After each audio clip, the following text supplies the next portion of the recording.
Hello everyone, আমার একটি নতুন ভিডিওতে তোমাদের সকলকে জানাই অনেক স্বাগত।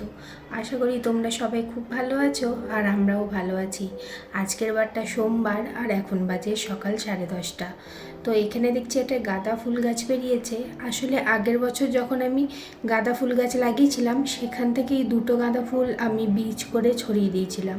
তো সেটা থেকেই দেখছি এখানে একটা বেরিয়েছে।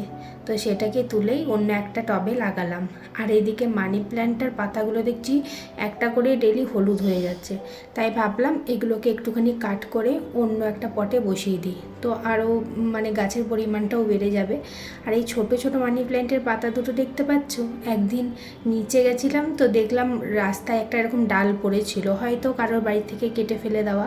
তো সেটাকে তুলে এনেই কাটিং করে আমি লাগিয়েছিলাম, আর সেটার থেকে ওই দুটো গাছ হয়েছে।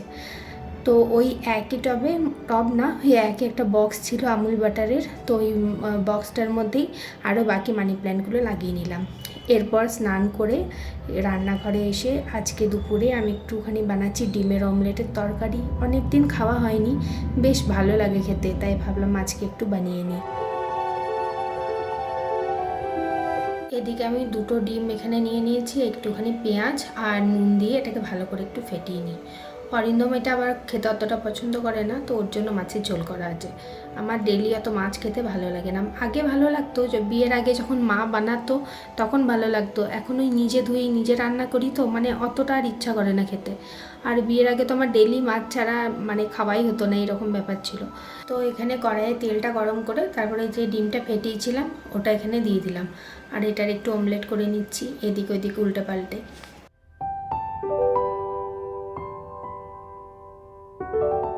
এইদিকে অমলেটটা বানানো হয়ে গেছে। এবার মাঝখান দিয়ে আমি একটুখানি কেটে নিই, দুটো ভাগ করে নেব। আর একটুখানি ভাজা এইরকম ডিমটা ভাজা খেতে বেশ ভালো লাগে, ওই জন্য আর একটুখানি এখন একটুখানি ভাজা খাবো বলে ওগুলোকে একটু করে পাশ থেকে ছাড়িয়ে ছাড়িয়ে রেখে দিয়েছি। তো অমলেটগুলো এবার তুলে নিচ্ছি প্লেটে। তারপরে ওই কড়াইয়ের মধ্যেই আবার একটুখানি তেল দিয়ে দেবো। এদিকে তেলটা গরম হয়ে গেছে। এবার যে পেঁয়াজগুলো ছোট ছোট করে কেটে রেখেছিলাম ওইটা দিয়ে হালকা একটুখানি নেড়ে নেবো। বেশি ভাজবো না, কড়া করে অল্প একটু ভেজে নেবো। আর তারপরে এর মধ্যে একটু কাঁচা লঙ্কাও দিয়ে দেবো, বেশ ভালো লাগে কাঁচা লঙ্কার গন্ধটা। আমি তো রান্নাতে খুব একটা লঙ্কা গুঁড়ো ইউজ করি না, খুব একটা করিই না, প্রায় খুব কম।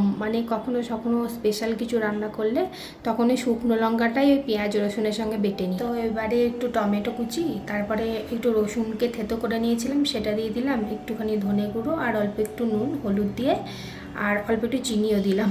তো এই সমস্ত কিছুকে দিয়ে ভালো করে একটুখানি মিশিয়ে নেবো। তারপরে এটাকে ঢাকা দিয়ে কিছুক্ষণ রেখে দেবো।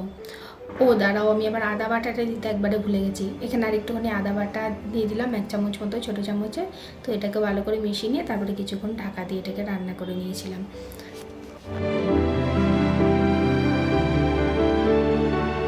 এদিকে টমেটোগুলোকে একটু গলিয়ে নিয়েছি আর একটুখানি সসও দিয়ে দিচ্ছি। তোমরা ভাববে হয়তো প্রতিটা রান্নাতে আমি এখন কেন সস দিচ্ছি।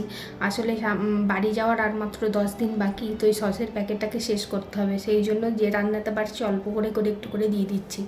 আর তারপরে এখানে আলুটা দিয়ে দিলাম।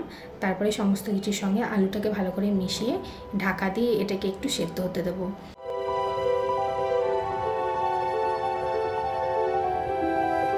এদিকে আলুর সাথে মশলাটাও কষানো হয়ে গেছে। এবার পরিমাণ মতো এখানে জল দিয়ে দেবো।